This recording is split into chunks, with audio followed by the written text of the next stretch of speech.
My brethren, I speak today of a truth that many do not discern. The man who is most desired is not the man who grovels at the feet of admiration, nor the one who chases endlessly after fleeting affections. No, it is the man who stands firm, unshaken by the tides of approval, detached from the grasping need for validation. Women, whether they acknowledge it or not, are drawn to the man who does not chase, for he is like a rock in the storm, steadfast and immovable. A man who seeks first the kingdom of God walks in a co-affridence that is not borrowed from the world, but rooted in the eternal. He does not chase the fleeting applause of men, nor does he live for the approval of others. His heart is set on things above, the affections of this world. Women, though often unaware of the deeper reason, are drawn to such men because they carry a peace and purpose that is rare. The one who pursues God above all else radiates a presence that is not desperate nor needy, for he understands that his value is found in the one who called him, not in the opinions of those around him. This detachment from worldly validation does not make him cold or indifferent. Rather, it makes him focused and steady. He knows that his first love is the Lord, and in placing God above all, he becomes a man of depth and strength. While others waste their energy chasing relationships to fill a void, he walks in fulfillment, knowing that God is his provider. And what happens to such a man? All these things shall be added unto him. The love he did not chase finds him. The honor he did not beg for is freely given. The admiration he did not demand is naturally extended. A man obsessed with the approval of women, or with romance, often becomes weak in spirit, easily swayed, and desperate for validation. He makes himself small in the pursuit of affection, compromising his integrity and his calling. But a man who seeks God first stands tall, unbending to the winds of attraction or rejection. He does not rush to please, nor does he compromise his values to gain favor. This unwavering nature makes him profoundly attractive, for a woman sees in him not a boy begging for love, but a man secure in his place before God. When a man's focus is on the Lord, he begins to embody the qualities that make him truly desirable: strength, wisdom, self-control, and peace. These traits are not cultivated by chasing people, but by chasing God. Women instinctively recognize the difference between a man whose heart is whole and one who is searching for his identity in relationships. The man who seeks first the kingdom has already found his purpose, and because of that he becomes a leader, not a follower, a prize, not a pursuer. Let it be known, then, that the greatest posture of attraction is not pursuit, but purpose. The man who makes God his priority will never lack, for he is already filled before anyone arrives. He does not cling desperately to affection, nor does he live in fear of losing it. His confidence is in the Lord, and that assurance makes him rare. It is not detachment that makes him attractive, it is attachment to something greater, and in that he becomes the man that many seek but few find. A man who walks in strength and confidence is not one who boasts in himself, nor one who seeks to dominate others, but one who has found his foundation in God. His courage is not drawn from fleeting affirmations, nor is his confidence rooted in material gain or human approval. Instead, he carries within him the unshakable assurance that the Lord, his God, is with him wherever he goes. He does not fear rejection, for he knows he is already accepted by the Most High. He does not chase after affection, for his heart is already full in the presence of the Almighty. This divine confidence makes him magnetic, for a man who is self-sufficient in God needs nothing from the world, and that in itself makes him stand apart. Detachment from worldly fears does not mean indifference, nor does it mean a hardened heart. It means freedom. The kind of freedom that allows a man to love without desperation and to lead without insecurity. He does not anxiously seek validation, nor does he crumble at the prospect of loneliness. He understands that his value is not determined by the acceptance of others, but by the calling upon his life. Such a man is not easily swayed by the emotions of the moment. He is steady, resolute, and unyielding in his purpose. Women may not always understand why, but they are drawn to this kind of strength. It is not arrogance, nor is it apathy. It is the quiet power of a man who trusts in God, rather than the shifting sands of human opinion. The weak man, by contrast, is easily shaken. He needs constant reassurance, always looking to others to affirm his worth. He fears being alone, fears being unwanted, and so he clings, begs, and compromises. But a man of godly confidence does not grovel. He does not chase what is not meant for him, nor does he fear what the future holds. He walks forward, knowing that the Lord is his shield, his strength, and his portion forever. He does not seek to control, manipulate, or force affection. Instead, he moves with assurance, and this very assurance draws people to him. There is something undeniably attractive about a man who carries himself with strength and courage. Not the bravado of the world, which is loud and boastful, but the quiet, immovable presence of a man who knows who he is in God. He does not need to prove his worth, he simply lives it. His actions speak louder than words, his confidence is not easily broken, and his demeanor exudes peace. Women instinctively recognize this kind of strength, for it mirrors the divine order set by God himself. A man who is sure of himself does not chase, he leads. He does not beg, he attracts. He does not waver, he stands firm. The man who walks in this strength is not troubled by rejection, nor is he afraid of loss. He understands that what is meant for him will come in due time, and what is not meant for him will pass him by without regret. He does not force love, nor does he compromise his standards to gain approval. Instead, he walks boldly in his God-given authority, secure in the knowledge that his steps are ordered by the Lord. His confidence is not a mask, nor is it an act. It is the fruit of his faith, and in this he becomes truly desirable, not because he is seeking to be, but because he is living in alignment with God's design. Let the world chase, let the desperate plead, and let the fearful shrink back. But the man of God, the man who walks in strength and courage, will never lack what is truly meant for him. He does not lower himself to win attention, nor does he compromise to keep it. He stands firm, his heart steadfast, his spirit unshaken, and because of this he becomes the one that is sought after, not the one who is seeking. A man who is not controlled by his emotions stands among the rarest of men.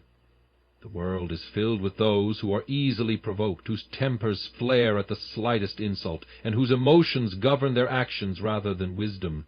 Yet the Scriptures declare that he who is slow to anger is better than the mighty. He who can rule his own spirit is greater than he who conquers a city. This is because mastery over oneself is the highest form of strength. A man who is ruled by his emotions is easily manipulated, tossed like a ship upon a stormy sea. But a man who governs his spirit walks in steadfastness, and nothing can move him from his course. Such a man does not live at the mercy of external circumstances. He does not react impulsively, nor does he allow his emotions to dictate his words and actions. He is not swayed by flattery, nor crushed by criticism. He does not crumble under pressure, nor does he lash out in rage when wronged. Instead, he remains composed, weighing every word, and acting with wisdom rather than recklessness. This kind of self-governance is not natural. It is the fruit of discipline, prayer, and a deep trust in the sovereignty of God. When others are quick to anger, he remains calm. When the world seeks to provoke him, he does not take the bait. He moves not by impulse, but by divine guidance. The undisciplined man, on the other hand, is a slave to his emotions. If he is angered, he lashes out. If he is offended, he retaliates. If he is rejected, he becomes bitter. If he is flattered, he becomes prideful. He is a man at war with himself, unable to rule his spirit, and because of this he is ruled by everything around him.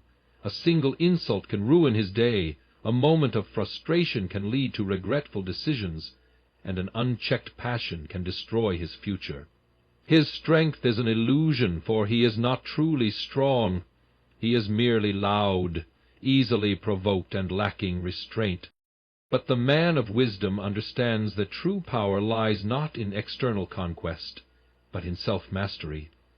The world admires warriors who conquer lands, but heaven esteems the man who conquers his own soul. Women may be drawn to the reckless and impulsive for a moment, but they soon grow weary of the instability such men bring. The man who is calm, collected, and unwavering in his emotions is the one who is most respected. He does not beg for attention, nor does he demand respect. His presence commands it. He does not seek to prove himself through loud displays of strength, for his very composure speaks louder than words.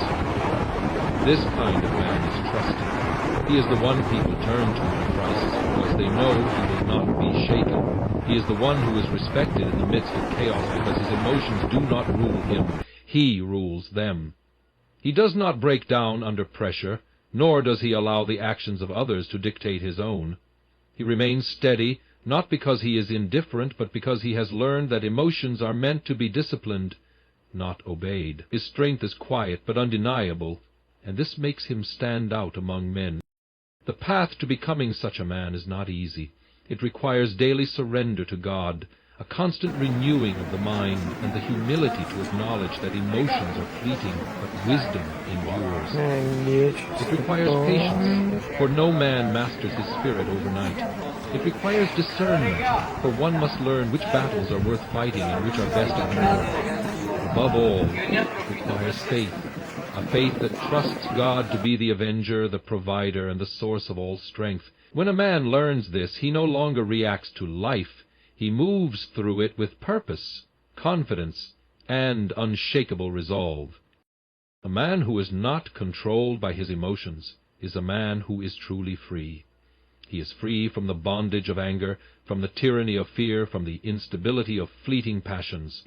He is not a slave to his impulses, nor does he allow the actions of others to control his mood. Instead, he walks with clarity, wisdom, and dominion over himself. Such a man is respected by men and attractive to women, not because he tries to be, but because his very nature exudes strength. He is a man who does not seek validation, yet he is valued. A man who does not demand respect, yet he commands it, for he has learned the greatest victory of all, the victory over himself. A man who is truly focused on his purpose is a man who cannot be easily swayed by distractions. Nehemiah, while rebuilding the walls of Jerusalem, faced opposition from those who sought to deter him from his divine assignment. Yet his response was unwavering. I am doing a great work, so that I cannot come down. This is the mark of a man who understands his calling. He is so consumed with the mission that lesser things fail to pull him away. The world is filled with men who abandon their calling for temporary pleasures, but the man of purpose remains steadfast, knowing that his work is of greater value than momentary indulgences. When a man is focused on his purpose, he is not desperate for validation. He does not chase approval, nor does he seek fulfillment in temporary affections. His heart is set on the work that God has placed before him, and everything else becomes secondary. Women may come and go, opinions may shift, but his eyes remain fixed on the vision. He does not live for fleeting emotions, but for eternal impact. Many men are lured away from greatness, because they place romance above responsibility, pleasure above purpose, but the man who refuses to be distracted rises above the rest. There is an undeniable attraction to a man who is fully devoted to his mission. The world admires those who are driven, those who do not waver in their pursuits, those who build something greater than themselves. Women are drawn to such men not because they beg for attention, but because they command it without effort. A man who is too eager to please, too willing to abandon his goals for the sake of temporary affection, soon loses respect. But the one who remains committed to his purpose stands as a pillar of strength, admired, honored, and followed. Distraction is the enemy of destiny. Many great men have fallen, not because they lacked talent or opportunity, but because they allowed lesser things to consume their purpose. Samson was mighty because he was distracted by David was a man of God's own heart. The distraction of Bathsheba brought turmoil to his life. All his wisdom was led astray by his affections. Such mighty men they allowed their purpose to drift.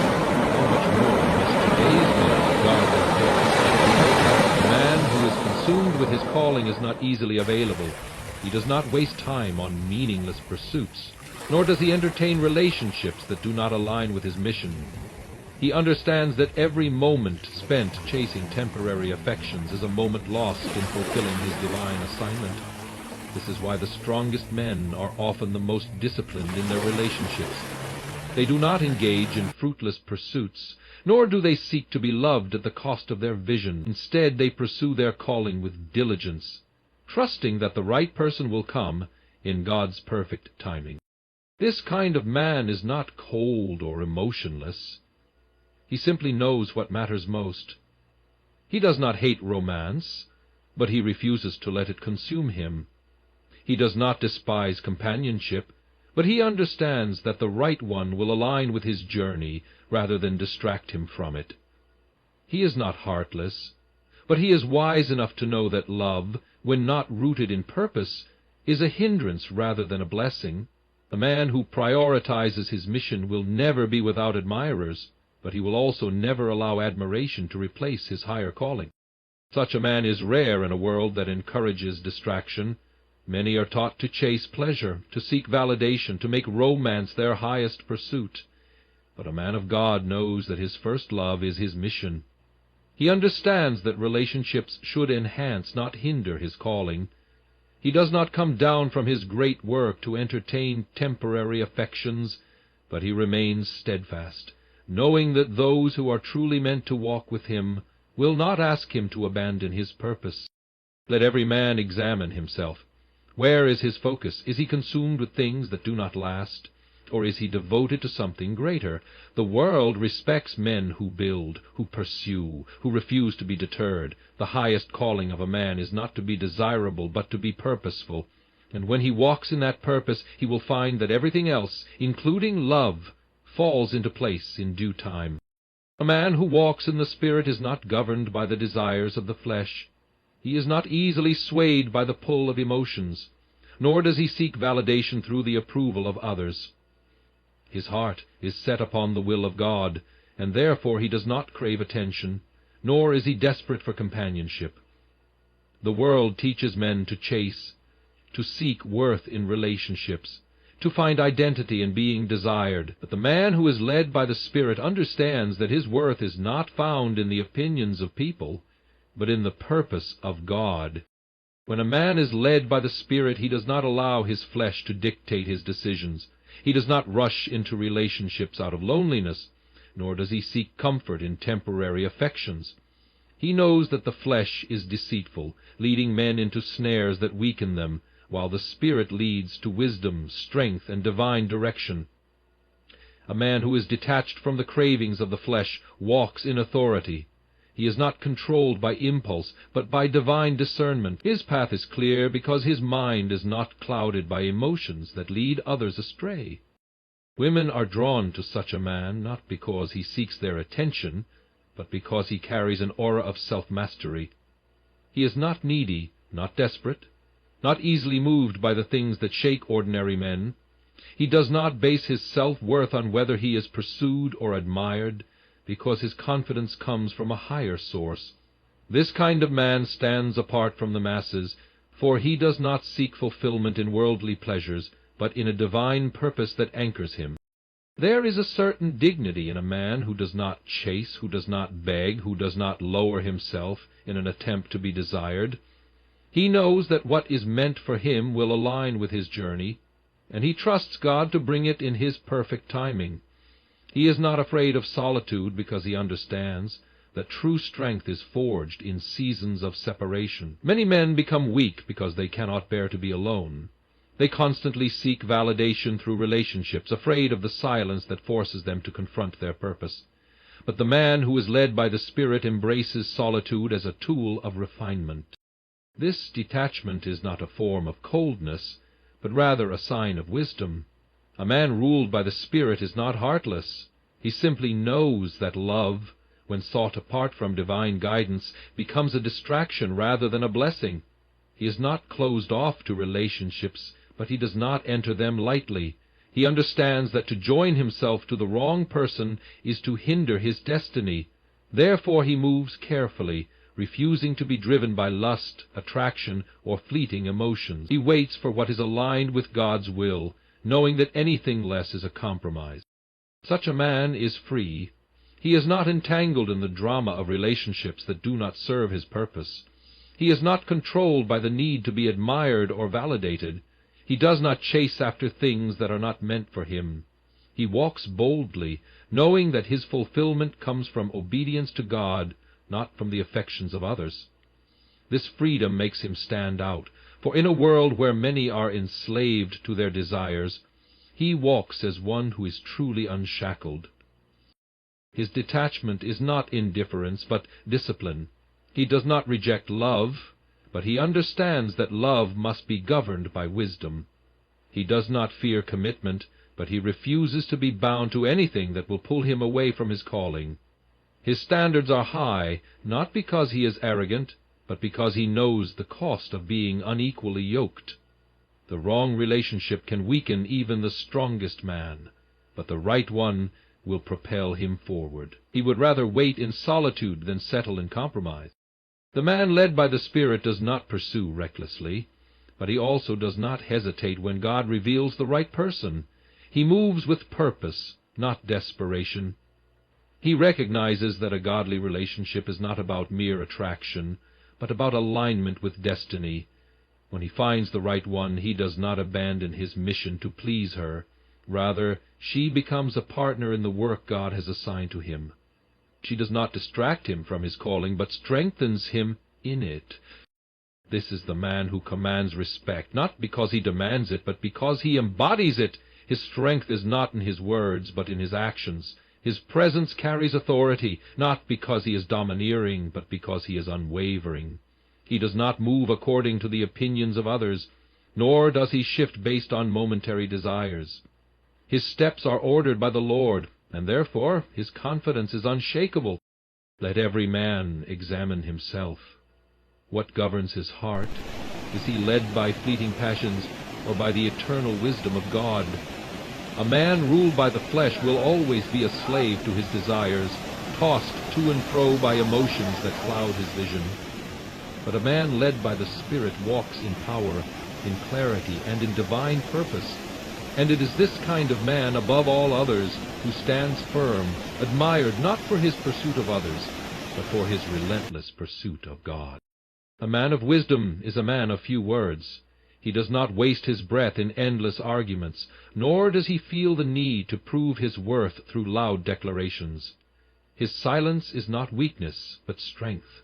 His restraint is not timidity, but discipline. The world is filled with men who speak without thought, who react without reason, and who crumble under the weight of their own emotions. But the man who governs his tongue governs his life, and by his silence he commands respect without ever demanding it. There is an undeniable authority in a man who does not react to every provocation. When others are quick to lash out, to defend themselves at every slight, or to engage in fruitless debates, he remains composed. His silence speaks louder than their shouts, for it reveals a mastery over himself that few possess. He does not allow the foolishness of others to dictate his conduct, nor does he waste his energy on battles that do not serve his greater purpose. He knows that not every offense requires a response, and in choosing when to speak and when to remain silent, he sets himself apart. The man who guards his tongue is a man of deep understanding. He knows that words once spoken cannot be taken back. He understands that a single moment of unchecked anger can undo years of wisdom. Many have fallen not because of their actions, but because of their words. Many have lost respect, lost trust, and lost influence simply because they could not control their tongues. But the man who speaks with wisdom, or who chooses silence when necessary, preserves his dignity and his authority. In a world that rewards impulsiveness, where men are encouraged to be loud, brash, and ever reactive, the man of silence is a rare breed. He does not conform to the patterns of the world, but walks by a different standard. When he enters a room, his presence alone commands attention, not because he demands it, but because he carries himself with an air of quiet confidence.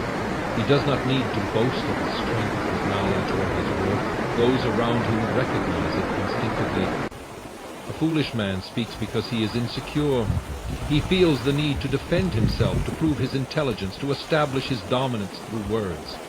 But the wise man knows that true authority does not come from speech, but from action. His confidence is not built on the approval of others, nor is it shaken by their criticism. He knows who he is, and because of that he does not feel the need to explain himself to those who do not understand. Women, too, are drawn to such a man who does not react emotionally, who does not seek validation through excessive speech, who carries himself with quiet assurance. Such a man is naturally attractive. He is a fortress of self-control in a world filled with unstable men. He is not easily provoked, nor does he allow his emotions to dictate his actions. This unwavering composure sets him apart and makes him a source of security rather than instability. There is wisdom in knowing when to speak and when to remain silent. A man who speaks too soon often regrets his words, but a man who waits discerns the right time to act. His restraint is not a lack of courage, but a sign of strategic thinking. He understands that silence can be more powerful than argument, that composure can disarm even the most hostile opponent. He does not waste his breath on those who do not seek understanding, nor does he throw his pearls before swine. The Bible tells us that even a fool, when he holds his peace, is counted as wise. How much more, then, is the man who truly possesses wisdom? The world may mock restraint, calling it passivity, but those who understand recognize it for what it truly is: power. A man who controls his words controls his destiny. A man who speaks with measured wisdom leaves a lasting impact, while the man who speaks without thought destroys himself. The greatest leaders, the most respected men in history, were not those who shouted the loudest, but those who carried themselves with quiet authority. A king does not argue with his subjects. He speaks, and it is so. A general does not engage in petty quarrels. He commands, and his men follow. So it is with the man of wisdom. He does not lower himself to the level of fools, for he knows that true respect is earned, not by force, but by presence. When a man refuses to engage in foolish disputes, he rises above them. When he remains silent in the face of provocation, he confounds his enemies. When he speaks only when necessary, his words carry weight. He does not waste his breath on meaningless chatter, nor does he indulge in gossip or idle complaints. His speech is purposeful, his silence intentional, and his presence undeniable. The man who commands respect by his silence is not emotionless, nor is he indifferent. He simply understands that not every battle is worth fighting, not every insult is worth addressing, and not every question is worth answering. He does not react to every slight, for he knows that his value is not determined by the words of others. He walks with dignity, speaks with wisdom, and remains silent when foolish men would seek to provoke him. Let every man take heed to his words, for they will either build him up or tear him down. A wise man spares his words, not because he is fearful, but because he understands their power. He does not engage in meaningless quarrels, nor does he speak merely to fill silence. His words are few, but when he speaks, they are worth hearing. And when he is silent, his presence alone is enough to command respect. Thus, the true measure of a man is not in the abundance of his speech, but in the discipline of his silence. He does not seek approval, does not react in anger, does not waste energy on the foolish. He is a man of principle, of purpose, and of power, and by his silence he commands the respect that others seek but never attain.